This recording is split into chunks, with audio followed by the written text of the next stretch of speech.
జై శ్రీరామ్. నమస్తే, నేను లక్ష్మీ రామానుజదాసి శివశక్తి. గుంటూరు వన్ టౌన్లో హిందువులు మెజారిటీగా ఉండి కూడా గత 40 ఏళ్లుగా హిందువులకు రాజకీయ అవకాశం ఇవ్వలేదు. 1985 నుండి 2019 వరకు హిందువులకు ఒక్కసారి కూడా ఎమ్మెల్యే టికెట్ ఇవ్వలేదు.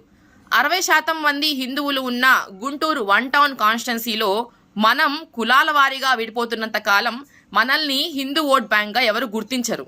సాధారణంగా హిందూ ప్రజలు ఇలాంటివి పట్టించుకోరు. ఎందుకంటే వారి స్వార్థ ప్రయోజనాల కోసం ఈ సోకాల్ రాజకీయ నాయకులకు అంతపాడుతూ ఉంటారు.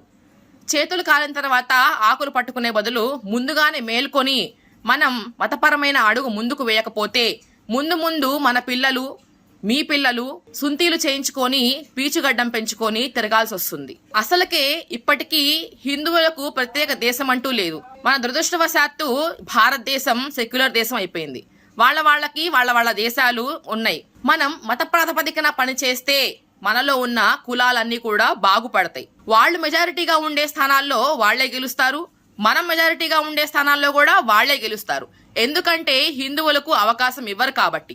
ఇప్పటికైనా హిందువులు కులగజ్జిని దాటి మతపరమైన అడుగు ముందుకు వేయకపోతే, ఈ విషయంలో కనుక మనకి రాజకీయ చైతన్యం రాకపోతే 30 ఏళ్ల తర్వాత హిందుత్వం అనేది ఉండదు, హిందువులు ఉండరు, హిందువులకు సంబంధించిన ఎలాంటి గుర్తులు కూడా ఇక్కడ మిగల్చరు. కాబట్టి ప్రతి హిందువు మతపరమైన అడుగు ముందుకు వేయాలని ఆశిస్తూ జై శ్రీరామ్.